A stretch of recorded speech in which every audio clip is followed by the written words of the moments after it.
సమరం news channel కు స్వాగతం. ఈనాటి ముఖ్యాంశాలు: మెరుగైన సంసిద్ధత కావాలి, కలెక్టర్ల సదస్సులో సీఎం దిశానిర్దేశం. పాస్టర్ ప్రవీణ్ మృతిపై ఆందోళన. పోలవరం నిర్వాసితులకు మరో 6,270 కోట్లు. నోట్ల కట్టల వీడియోలు డిలీట్ చేయండి.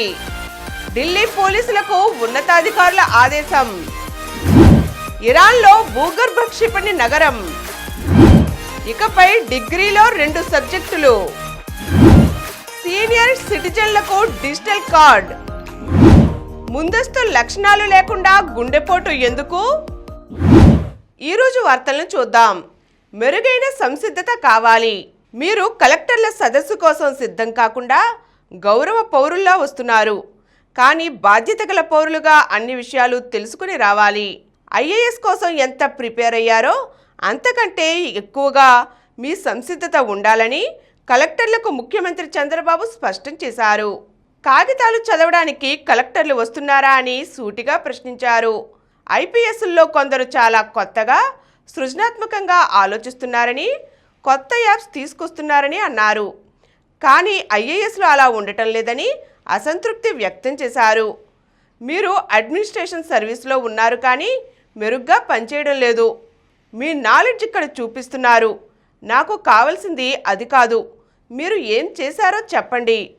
ఇక్కడ విజ్ఞాన ప్రదర్శనలు వద్దు, ఏం చేయబోతున్నారో చెప్పండి అంటూ కలెక్టర్లకు చంద్రబాబు క్లాస్ తీసుకున్నారు. కలెక్టర్ల సదస్సు చివరి రోజు బుధవారం జిల్లాల వారీగా సీఎం సమీక్షను నిర్వహించారు. ఏప్రిల్ నుంచి గ్రామాలకు సీనియర్ అధికారులు వెళ్లి ప్రజల జీవన ప్రమాణాలు తదితర అంశాలపై అధ్యయనం చేయాలి. అసలు గ్రామంలో ఏం జరుగుతుందో తెలుసుకోవడమే సదస్సు ఉద్దేశమని చంద్రబాబు వివరించారు. క్షేత్రస్థాయిలో ఎక్కువగా తిరగండి, ప్రజా ప్రతినిధులను కలుపుకుని వెళ్ళండని కలెక్టర్లకు ముఖ్యమంత్రి చంద్రబాబు సూచనలు చేశారు. పాస్టర్ ప్రవీణ్ మృతిపై ఆందోళన.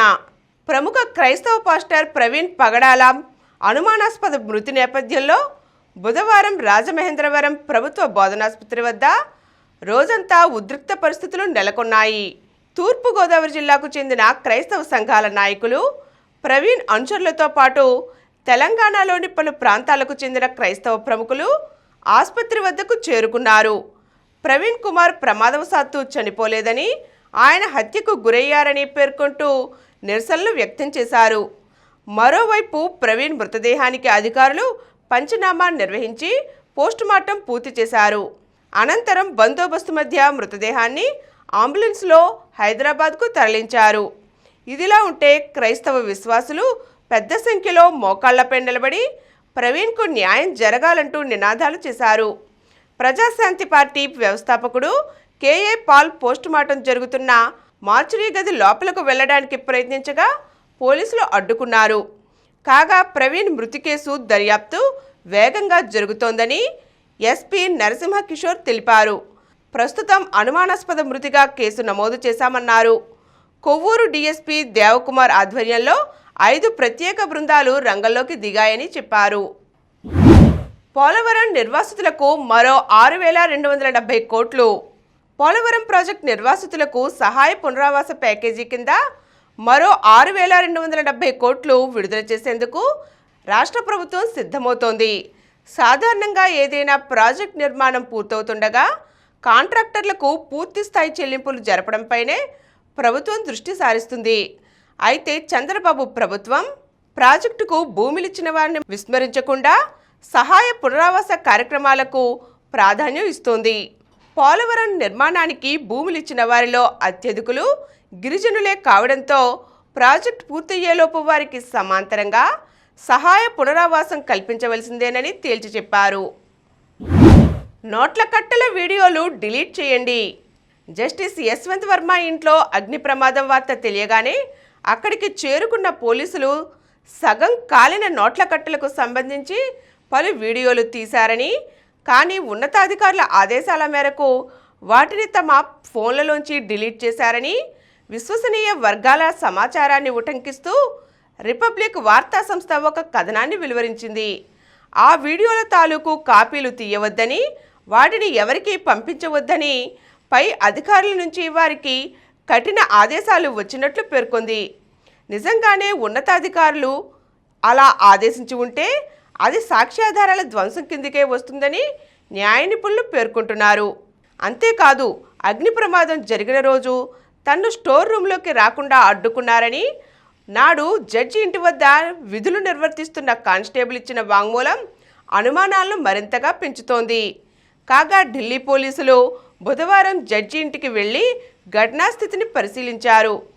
అక్కడ కొన్ని ఫోటోలు తీసుకొని ప్రమాదం జరిగిన రోజు అక్కడ విధుల్లో ఉన్న సిబ్బంది వివరాలు సేకరించారు. మరోవైపు జస్టిస్ వర్మపై ఎఫ్ఐఆర్ దాఖలుకు అనుమతివ్వాలంటూ తాను దాఖలు చేసిన ప్రజాహిత వ్యాజ్యాన్ని అత్యవసరంగా విచారించాలంటూ న్యాయవాది మాథ్యూస్ జే నెడుంపరా చేసిన విజ్ఞప్తిని సిజేఐ జస్టిస్ సంజీవ్ ఖన్నా నేతృత్వంలోని ధర్మాసనం తిరస్కరించింది. ఇరాన్లో భూగర్భ క్షిపణి నగరం. పశ్చిమాసియాలో యుద్ధ మేఘాలతో ఉద్రిక్త వాతావరణం కొనసాగుతోంది.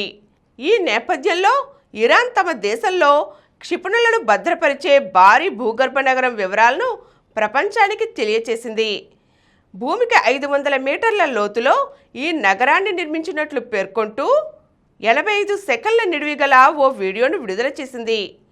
ఆ వీడియోలో ఇరాన్ సాయుధ బలగాల అధిపతి Hossein Bagheri, Islamic Revolutionary Guard aerospace commander Amir Ali హజిబాబ్ ఓ వాహనంపై సొరంగ మార్గంలో ప్రయాణిస్తూ ఆయుధాలను వీక్షిస్తున్న దృశ్యాలు ఉన్నాయి. అక్కడ ఖైబర్ షేకాన్స్, మద్రహస్, సెజిల్స్, హజీ ఖానిమ్స్, పవేహ్, ఖద్ర క్షిపణులు ఉన్నట్లుగా ఆ వీడియో స్పష్టం చేస్తోంది. ఇరాన్ చెబుతున్న క్షిపణి నిల్వల భూగర్భ నగరం ఆ దేశ నైరుతి ప్రాంతమైన ఖరీద్ ప్రావిన్స్లోని పర్వత ప్రాంతాల్లో ఉన్నట్లు తెలుస్తోంది. ఖరీద్ ప్రావిన్స్ ఉత్తర భాగంలో ఇరాక్, సౌదీ అరేబియాలోని ఎడారుల నుంచి దుమ్ము తుఫాన్లు వస్తాయి.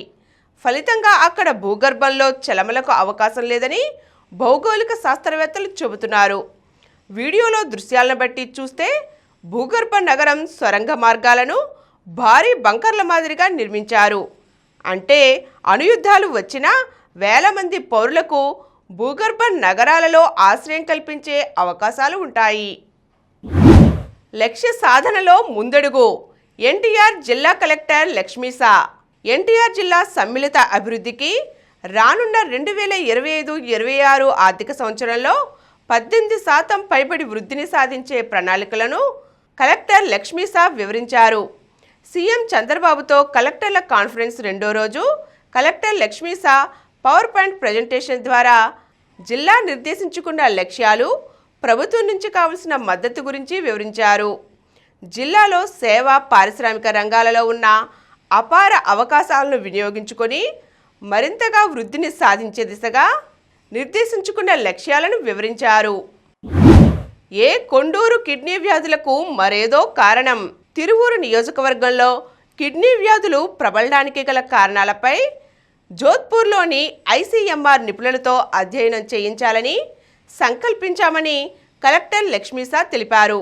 ఇప్పటికే ఈ ప్రాంతంలో జిల్లా స్థాయిలో నిపుణులతో అధ్యయనం చేయించామని, అయితే అక్కడ వ్యాధులకు కారణం నీటి సమస్య కాదని ఇంకేదో ఉందన్న అభిప్రాయాన్ని వారు వ్యక్తం చేశారని కలెక్టర్ తెలిపారు.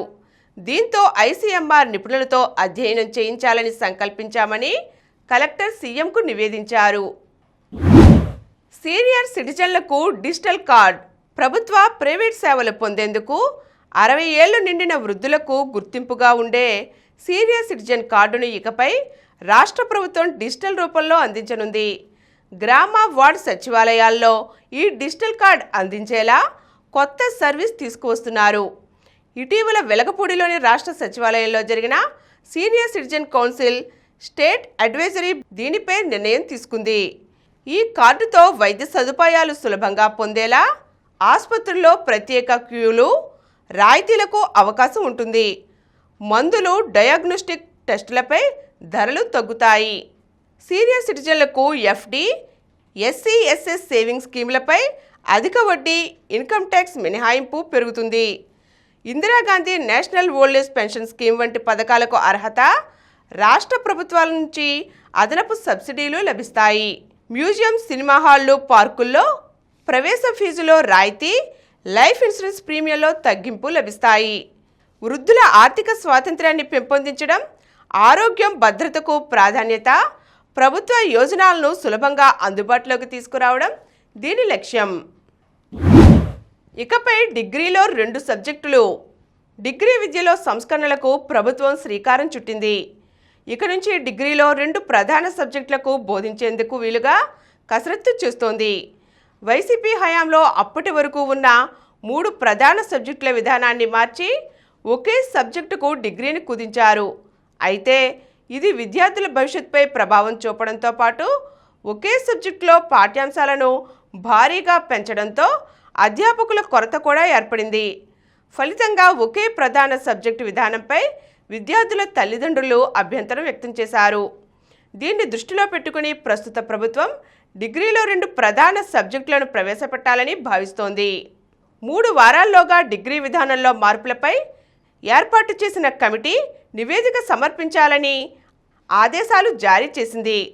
2 ప్రధాన సబ్జెక్టులతో కూడిన 2 మేజర్ డిగ్రీ విధానాన్ని ప్రవేశపెట్టేందుకు అవసరమైన మార్పులను సూచించాలని స్పష్టం చేసింది. కోల్కతా బోని, రాజస్థాన్ చిత్తూ.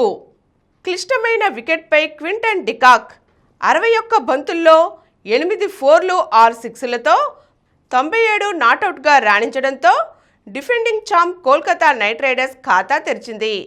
బుధవారం జరిగిన మ్యాచ్లో కోల్కతా 8 వికెట్ల తేడాతో రాజస్థాన్ రాయల్స్ను చిత్తు చేసింది. తొలుత రాజస్థాన్ 20 ఓవర్లలో 9 వికెట్ల నష్టానికి 151 పరుగులు చేసింది. ధ్రువ్ జురేల్ 33, యశస్వి జైపాల్ 29, రియాన్ పరాగ్ 25 టాప్ స్కోరర్లు. వరుణ్ చక్రవర్తి, మొయిన్ అలీ, హర్షిత్ రాణా, వైభవ్ అరోరా తలో 2 వికెట్లు పడగొట్టారు. అనంతరం ఛేదనలో కోల్కతా 17.3 ఓవర్లలో 2 వికెట్లకు 153 పరుగులు చేసి గెలిచింది. అంక్రిష్ రఘువంశీ 22 నాటౌట్ రాణించాడు. డికాక్కు మ్యాన్ ఆఫ్ ది మ్యాచ్ దక్కింది. ముందస్తు లక్షణాలు లేకుండా గుండెపోటు ఎందుకు? రాష్ట్రంలో ఇటీవల సంభవించిన ఆకస్మిక గుండెపోటు మరణాలను పరిశీలిస్తే ఎటువంటి ముందస్తు లక్షణాలు లేకుండా మరణిస్తున్న వారి సంఖ్య ఎక్కువగా ఉంటుంది. సాధారణంగా గుండెపోటు వచ్చే ముందు ఛాతీలో విపరీతమైన నొప్పి, గుండెల్లో, గొంతులో మంట, కొంత దూరం నడిచినా ఆయాసం రావడం, ఎడమ చెయ్యి బాగా లాగడం వంటి లక్షణాలు కనిపిస్తాయి. అయితే 40% మందిలో ఈ లక్షణాలేమీ లేకుండానే గుండెపోటుకు గురవుతున్నారు. 15% మంది మాత్రం జన్యుపరమైన సమస్యలతో గుండెపోటుకు గురవుతున్నారు. అయితే చాలామంది బీపీ, షుగర్ ఉన్నప్పటికీ నిర్లక్ష్యంగా ఉంటున్నారు. ఆహార నియంత్రణ లేకపోవటం, జంక్ ఫుడ్ ఎక్కువగా తినడం, వ్యాయామం చేయకపోవటం, ధూమ, మద్యపానం కారణంగా సమస్యలు కొని తెచ్చుకుంటున్నారు. ఈ కారణాలతో ఆకస్మిక గుండెపోటు కేసులు పెరుగుతున్నాయి. దీంతో పాటు వయసు పెరగడం, కొలెస్ట్రాల్ ఎక్కువ అవ్వడం, ఊబకాయం పెరగడం, వారసత్వంగా వచ్చే సమస్యలు, కోవిడ్ ప్రభావం, స్టెరాయిడ్స్ అధికంగా వినియోగించడం, ఆహారపు అలవాట్లు, జీవనశైలిలో మార్పులు, ప్రోటీన్ తగ్గుదల కూడా కారణాలవుతున్నాయి. ముందస్తు జాగ్రత్తలు తీసుకోకపోతే భవిష్యత్తులో గుండెపోటు మరణాల సంఖ్య మరింత పెరిగే అవకాశం ఉంటుందని వైద్య నిపుణులు చెబుతున్నారు. ప్రస్తుతం ఉద్యోగ వ్యాపారాల్లో పని ఒత్తిడి అధికంగా ఉంటుంది. గుండె సంబంధిత సమస్యలకు దూరంగా ఉండాలంటే పని ఒత్తిడి తగ్గించుకోవాలి. ఒత్తిడి నివారణ వ్యాయామాలు చేయాలి. తగినంత సమయం నిద్రకు కేటాయించాలి. ధూమ, మద్యపానాలు వీడాలి. ఆహారపు అలవాట్లను మార్చుకోవాలి. మాంసాహారం తక్కువ తినాలి. కూరగాయలకు ప్రాధాన్యం ఇవ్వాలి. ఆకుకూరలకు, పండ్లకు తొలి ప్రాధాన్యతను ఇవ్వాలి. నూనె వాడకాన్ని తగ్గించాలి. ఇప్పుడు కొన్ని సంక్షిప్త వార్తలు చూద్దాం. భారత్ను స్ఫూర్తిగా తీసుకుందాం. అమెరికా అధ్యక్షుడు డొనాల్డ్ ట్రంప్ మరో కీలక నిర్ణయం తీసుకున్నారు. దేశ ఎన్నికల వ్యవస్థను సమూలంగా ప్రక్షాళన చేసే దిశగా ఆయన కార్యనిర్వాహక ఉత్తర్వులు జారీ చేశారు. ఎన్నికల నిర్వహణ విషయంలో అమెరికన్లు భారత్ను స్ఫూర్తిగా తీసుకోవాలని ట్రంప్ సూచించారు. యూపీఐ సేవల్లో అంతరాయం. దేశవ్యాప్తంగా బుధవారం సాయంత్రం 5 గంటల నుంచి దాదాపు రాత్రి 8:30 గంటల దాకా యూపీఐ సేవల్లో అంతరాయం ఏర్పడింది. సర్వర్ డౌన్ కావడంతో చెల్లింపులు జరగక వినియోగదారులు ఇబ్బందులు పడ్డారు. 9వ తరగతి విద్యార్థిపై పోక్సో కేసు. తోటి విద్యార్థినుల ఇన్స్టాగ్రామ్ ఖాతాలను హ్యాక్ చేసి వారిని వేధిస్తున్న 9వ తరగతి విద్యార్థిపై పోలీసులు పోక్సో కేసు నమోదు చేశారు.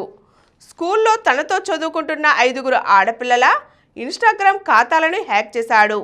వారి వ్యక్తిగత ఫోటోలను, మెసేజ్లను ఇతర క్లాసుల మగపిల్లల మొబైల్ నంబర్లకు పంపి కొన్ని నెలలుగా వేధిస్తున్నాడని అతనిపై కేసు నమోదు చేశారు. పాఠశాలల్లో వాటర్ బెల్ 10, 11, 12 గంటలకు మోగించాలంటూ ఉత్తర్వులు. ఐపీఎల్లో నేడు హైదరాబాద్ వర్సెస్ లక్నో రాత్రి 7:30 గంటలకు మ్యాచ్ ప్రారంభం. మరిన్ని వార్తా విశేషాలతో రేపటి సమరం న్యూస్లో తిరిగి కలుద్దాం. Thank you.